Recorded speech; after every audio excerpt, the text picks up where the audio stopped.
Right here I have a piece that I salted down, I placed in the refrigerator for 8 days, and then I smoked it for 8 hours. And this is real bacon. There's no chemicals in this. It's the way it's supposed to be. But you can see, if you look closely, the bacon doesn't have any pink color or unnatural look to it. This is the way bacon was original. Chef, is it kosher salt or what kind of salt? Kosher salt. 8 days. 8 days. That's it, just salt. That's it. The next thing that's very common with pork belly is you take the pork belly and you season it with juniper berry, black pepper, garlic, rosemary, and salt again. And you roll it up and you tie it like this, and you let it cure for 8 days in the refrigerator. And then you take it and you hang it, just like this, for another 2 weeks in a room about 60 degrees, and you have pancetta. Pancetta is used a lot in Italian cooking, usually in pasta dishes or soups. But basically what it is an unsmoked version of this. Okay. At the hotel I use a lot of different recipes for the pork belly. But the one I like the best is I always start with a dry rub. And I take a piece of pork belly, maybe about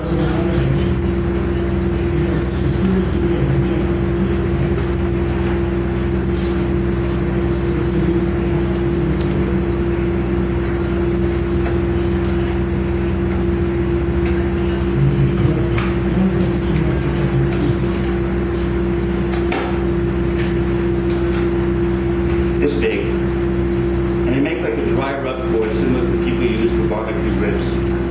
My dry rub consists of star anise, coriander seed, cloves, black pepper, cinnamon, salt, and sugar. And I take this spices and I grind it. What comes out is just like this, very fine. And I put it very liberally on the pork belly.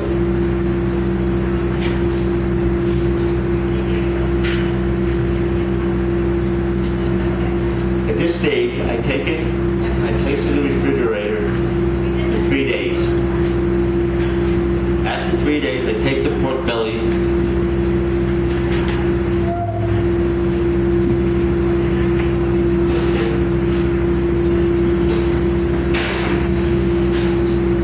place it in the pan like this, I put it in the pan, I cover it with chicken stock.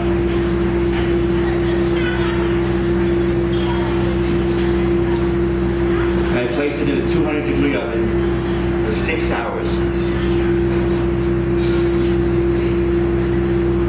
After that, I take it out after the 6 hours, and I place it in the refrigerator overnight. Overnight, the pork belly, between the chicken stock and the dry rub that I put on it, you can see it comes out almost like totally cooked, but all the chicken stock and the flavor from the rub are ready together. So it has a tremendous amount of flavor. At this point, you can use it for many different recipes. The first one that I'm going to show you today is that I make a peach barbecue sauce for the pork belly. Now, the peach barbecue sauce can be used for many different things: salmon, chicken breast, pork chop, and I'm just going to show you how to use the pork belly. Start off with a pinch of onion, pinch of ginger, pinch of jalapeno pepper,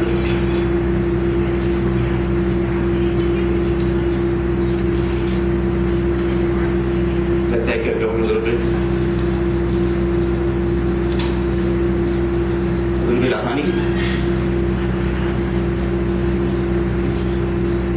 maybe like a half a cup. Yeah, I'm only making a small amount here. Half a cup of ketchup, and a half a cup of champagne vinegar. And then to finish it, I have here some peach juice that I made with a peach extractor, the juice. Now this recipe works very well with peaches, apricots, nectarines. It works well with plums. Sometimes at the hotel I use it with plums for barbecue duck breast. It's really, really good. So So you have to cook this for 15 to 20 minutes, and it'll get a consistency like this. Here's a finished one, if you can see it. And the color of the sauce is a beautiful peach color almost. So it makes the food really appealing. And all you have to do is take a piece of the pork belly. You can see how it turned a little bit red from the salt.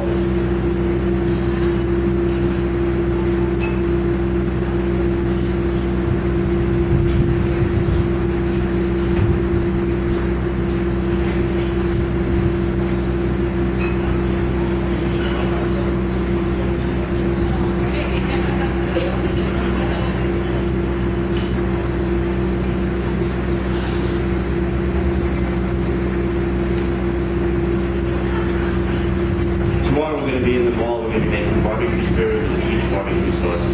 You'll see us out there with the palette of pairings. So the crispier the pork belly gets, I find the better it is. And what I usually do is start in a pan.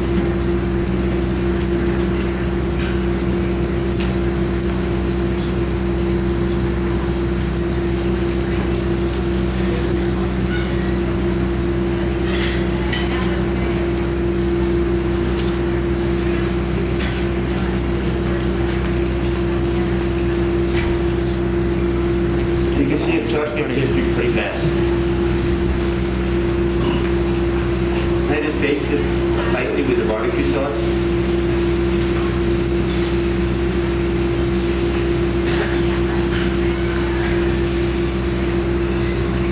I place it in the oven to finish.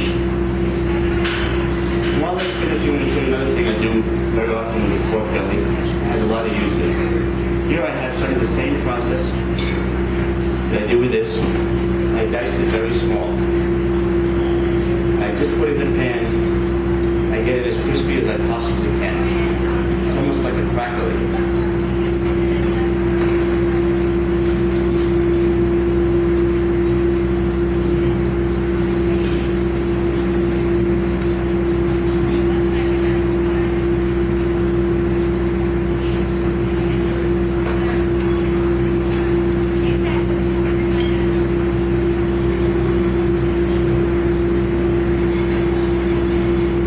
So I did this a little bit ahead before just so we wouldn't waste time.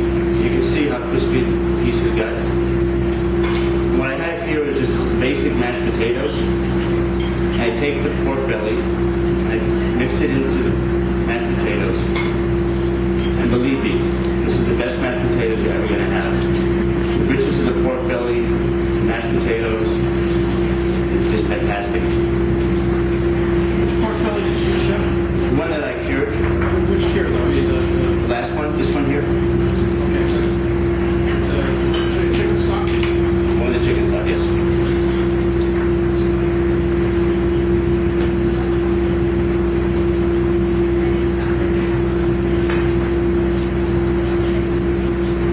Just to show you a little bit, like this recipe for the pork belly that I showed you with the peach barbecue sauce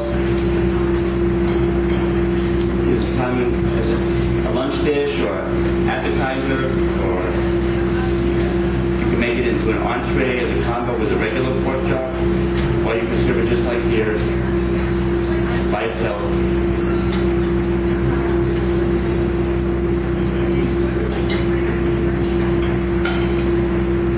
Here I go, I have a pork belly with a peach barbecue sauce with a mashed potato and crispy pork belly.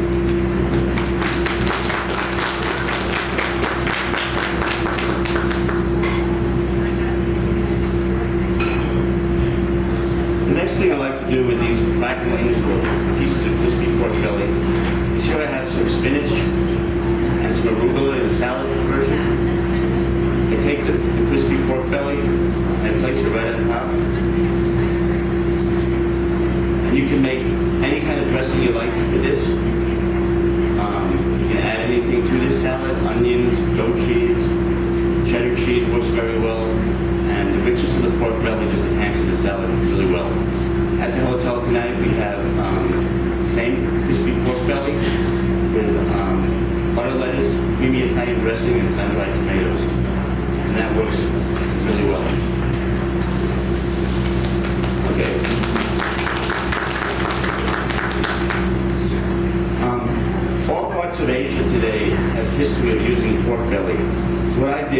recipes and ideas from each country, and I put it into one recipe that I found was really well and pretty easy to deal with. And it consists of marinating the pork belly first. The marinade is some ginger,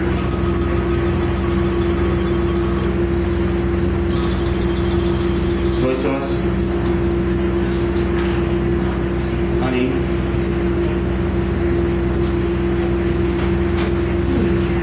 poison sauce, lime juice, and here's some chili paste. You put in it as much as you like. The spicier you like it, the better it is. And then I take a piece of pork belly that I haven't done anything to, totally raw. I just mix it into that marinade. And this is best if you let it set in the refrigerator overnight. The next day, you place it in a very hot oven for maybe 45 minutes. It comes out looking like this. There's a really nice shine to it, a lot of color, a tremendous amount of flavor. And my favorite thing to do with it first is that I take some rice noodles, I have here with some vegetables, and I cut the pork belly as thin as I possibly can.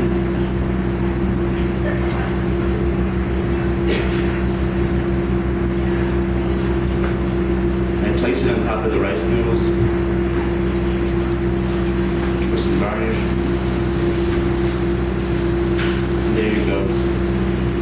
Asian style pork belly over rice noodles. Used for lunch, appetizer, and the last thing I'm going to show you with this recipe right here is very common. I have these pork slider buns. I take the pork belly that I just talked about and I make it as thin as possible.